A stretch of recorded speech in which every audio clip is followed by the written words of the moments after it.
Hi, this is Maria, and you're listening to Quirky Girl Explains.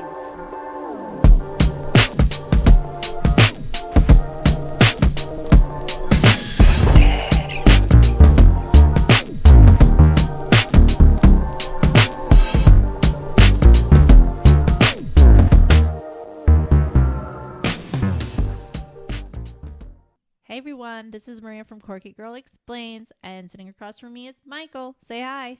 Hi. How are you doing? Not bad. How are you? I'm good. Are you ready? Oh, yeah. You know what we're doing today? The podcast? There you go. Remember, this is a podcast where I tell stories from current or past news or just weird stuff that I found on the internet and try to answer some of Michael's questions along the way. So let's get into it. So for this episode, I thought I'd do some scandals, but the first story that I learned about, and I've heard of this like years ago, and I thought I wanted to share it for this podcast, is the Monopoly scandal at McDonald's. Have you heard of it? Oh, yes, I have. This is a pretty big one. Yeah, it was a while until somebody ever caught on. So I don't remember ever hearing about it on the news. I don't remember what year it was, but oh, okay. So so for this story, I found most of my information I found on Wiki. But so McDonald's monopoly began in 1987 okay. with customers peeling off the stickers from the side of their McDonald's food items to reveal either a classic square from the monopoly board or an instant win of usually some kind of food item available at McDonald's. If players manage to collect 3 of the same kind of Monopoly squares, they can win a prize indicated by the square. So, like, I don't know if you remember the advertisement. Yeah, like I remember, but I've actually never actually played it. No, I had people I knew in high school that actually would buy the. You can actually get like a paper copy of the Monopoly board. Okay, so I that remember you those. can actually remember so those. you can just match up. And I thought that was clever, but I never actually invested myself into like, oh, I must buy this just to get one of these stickers. So in 1980, Simon Marketing was hired to pull off the marketing campaign for the Monopoly. To make sure that all of this was done fairly, it even had a role devoted to looking after the winning stickers. Head of Security Jerome P. Jacobson. As head of security, it was Jacobson's job to oversee the distribution of the Monopoly stickers, making sure they were spread equally across the U.S. without interference. However, no one could have suspected that he was, in fact, the one they should have been watching out for. Wow. So the head of security is the one that started all this. Oh, yeah. So, just a little small tidbit. Jacobson was formerly a police officer in Florida, moved out of Georgia with his wife to start making his way in security. According to a truck driver who worked at Simon Marketing, he stated that Jacobson appeared to be extremely strict. He even inspected workers' shoes to check if they were stealing McDonald's stickers. In 1989, Jacobson stole a winning Monopoly sticker worth $25,000 and handed it to his brother. According to court documents, this first string was just about proving himself. There's a quote where he says, "I didn't know if I just wanted to show him that I could do it." So you're committing a crime just to prove to your brother you can commit a crime. Yeah. And you're the head of security. Yeah. That's just stupid. I know. Of course, the head of security wasn't able to submit those winning stickers, as it would have been way too obvious. The way the security head acquired his money was by making an upfront payment in return for one of the winning Monopoly stickers. So you would give it to somebody for a fee. Okay. Yeah. Yeah.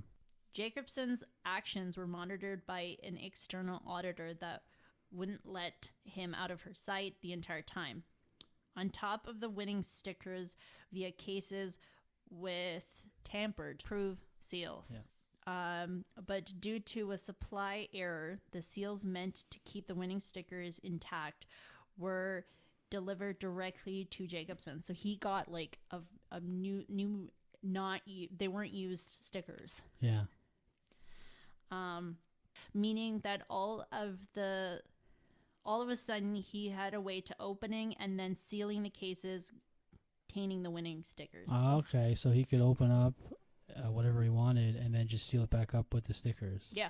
I see. So, in order to avoid his auditor, Jacobson went into the men's bathroom, removed the winning stickers from the case, and replaced the original contents with a case of stickers that aren't prize winners. He was then able to reseal the case with his own supply of seals, making it look as though he could have, making it look as though it had been untouched. Following that, he and his auditor would then continue to make their way to the McDonald's packaging center. It was then up to Jacobson's family and friends to enlist people they trusted to win the prizes, paying tens of thousands of dollars to walk away with them. Jacobson would exchange stickers that were worth $200,000 with people he knew for $45,000, including his own nephew. Eventually, he had built up a network of people who were involved, but they were told they couldn't claim the prizes themselves, spreading them to different states so as arose suspicion. Though Jacobson had taken great care with instructing his network of people, handing out the winning stickers across the United States, the FBI began to notice patterns. In 2000, the FBI received an anonymous tip concerning a $1 million winner, William Fisher, who was the father-in-law of one of Jacobson's connections in Atlanta. Despite the fact that Fisher went to New Hampshire to claim his prize, the authorities were still easily able to track him back to Florida. Everything happens in Florida. As the FBI looked into the case, it started seeing a large number of winners of the McDonald's monopoly clustered both in Georgia and Florida. Georgia being the Jacobson lived, and Florida being where he had worked as a police officer. As of the launch of yet another McDonald's monopoly competition loomed in 2001, the FBI had wiretaps on recent winners as well as Jacobson, all of whom were living in clusters in Florida and Georgia. Jacobson was eventually arrested, along with several of accomplices, all of whom were charged with felony conspiracy to commit mail fraud. However, that was just the beginning of the convictions. Soon the authority uncovered at least 50 people who were involved in the scam. After confessing to all 9 of his charges, Jacobson said that he stole up to 60 winning game stickers, charging between $45,000 to $50,000 for each one, allowing him to take home at least $3 million. He was ultimately sentenced to 37 months in prison and was forced to pay over $12.5 million restitution. Those arrested were a win for the FBI, but resulting in a major backlash in both McDonald's and Simon Marketing. To distance themselves from the scam, McDonald's not only launched a legitimate $10 million cash giveaway, but also cut all ties with Simon Marketing immediately, which then led to both companies suing one another for breach of contract. Marketing won the court battle, but ultimately couldn't come back from the terrible image it was now sporting thanks to Jacobson, eventually liquidating the company in 2002. There happens to be some rather unsavory characters involved in Jacobson's fraud network, some of whom are allegedly members of U.S. mob, one of which involved Gennaro Colombo.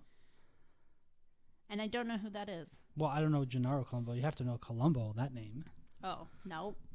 No? No. One of the 5 families in New York? Well, that's what he said. Who was the owner of an underground gambling ring and may have been linked to the mob. I don't Google these things. But that's like well known. Like Colombo's, there's Genovese's, Colombo. There's the other ones. I don't know.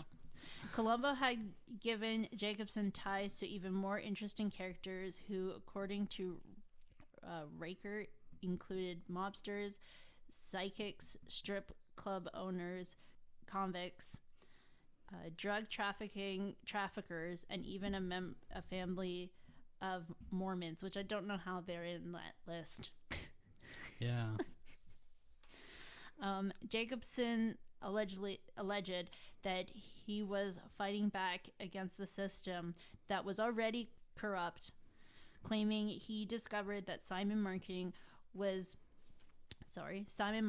has declined to allow prize-winning stickers to be printed in Canada. Well, that sucks. I know. How many times did people try to win a prize and they weren't going to get anything? Yeah. The company said that it wanted to keep the competition within the United States. Jacobson is quoted as saying, "I knew what we were doing in Canada was wrong. Sooner or later, someone was going to be asking questions about why there were no winners in Canada." And how many people tried to buy? A lot. Yeah. I know some people that, that kind of played that game and all that. And why did they advertise, too? Well, because they did it on purpose. Yeah, they did, without knowing that there weren't. I'm glad these people went bankrupt. Right? On November 12th,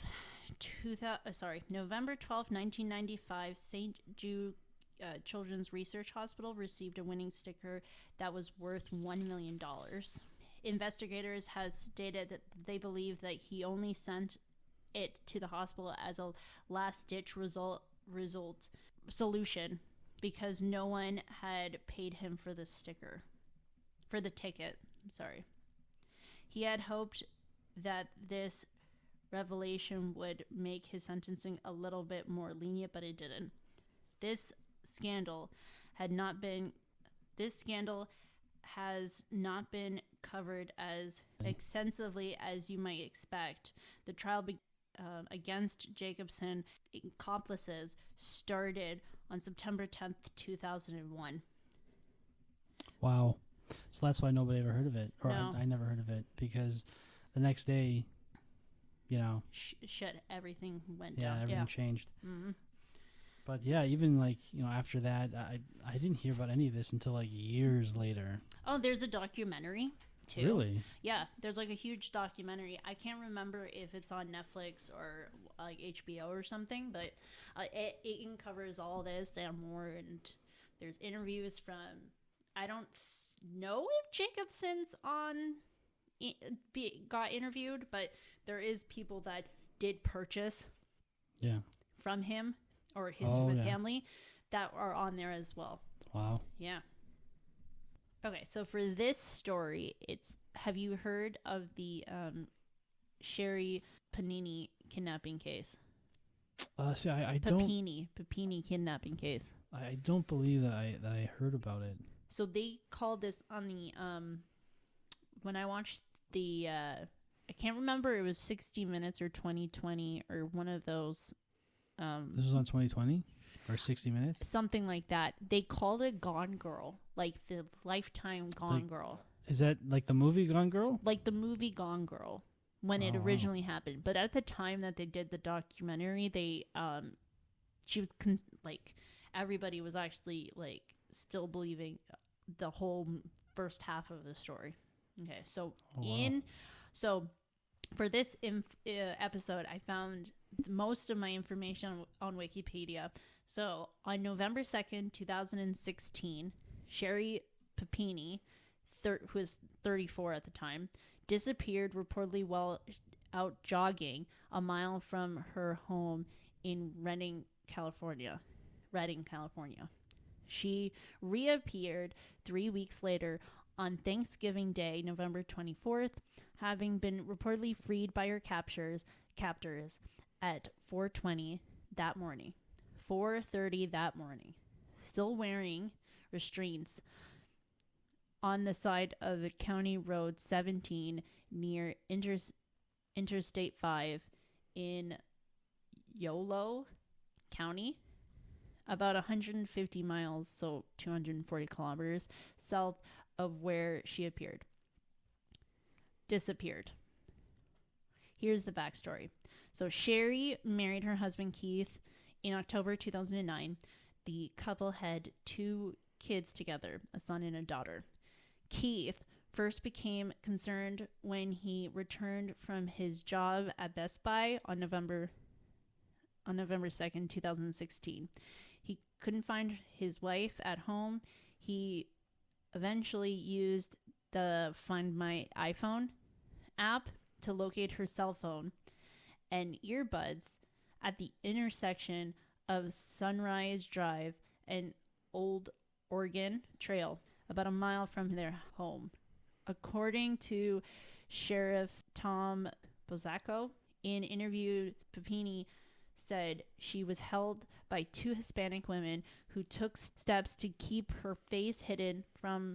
their faces hidden from her, either by wearing masks or by keeping Papini's head covered. Papini was branded on her right shoulder during captivity, but details of what the brand included have not been revealed. When investigators questioned Sherri at a later date, she claimed that it looked like a verse from the book of Exodus, but she did not provide any solid evidence behind the vague claims.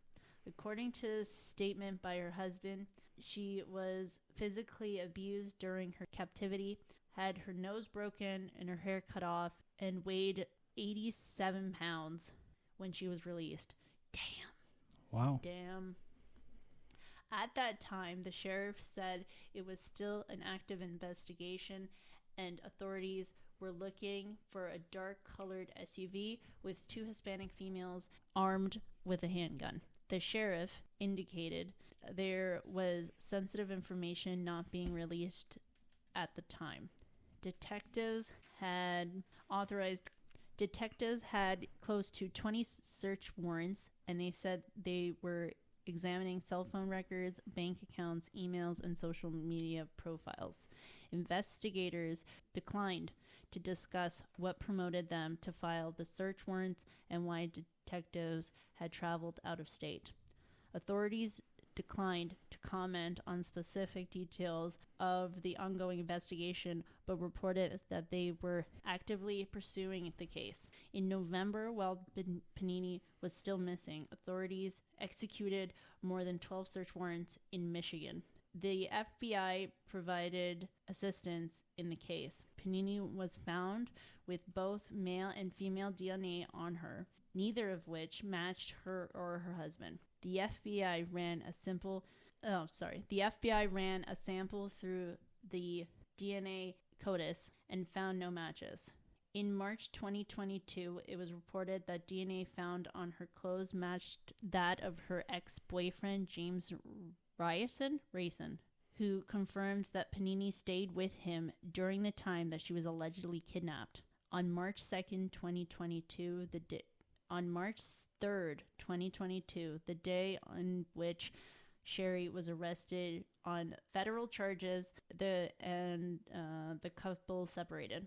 In April 2022, a few days after Sherri pleaded guilty to fraud charges, Keith filed for divorce from his wife and for sole custody of their children. The case garnered major media attention, with national law enforcement experts reporting doubts and otherwise baffled as to the unlikely details and inconsistencies in the reported abduction. Papini was arrested in charges of making false statements to federal law enforcement officers and for mail fraud. According to the Department of Justice, Papini fabricated the story of her abduction. She had reportedly had stayed with her former boyfriend during the time she was supposedly missing and had harmed herself in order to get a credence to her lies.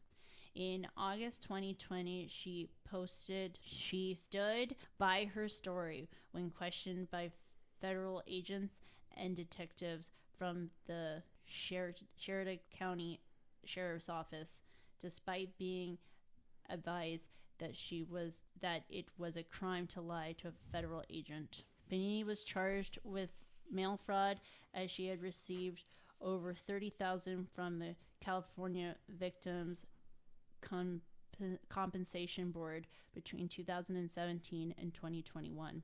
On March 9th, 2022, Papini was released from jail before her trial on a $120,000 bond, and after surrendering her passport. She and her lawyer had no comments on the allegations against her.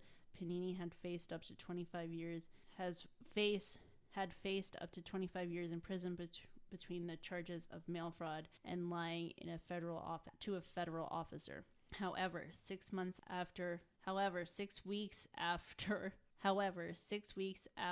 her arrest, Papini signed a plea deal admitting that she had orchestrated the hoax. In September 2022, she was sentenced to 18 months in prison and fined $300,000.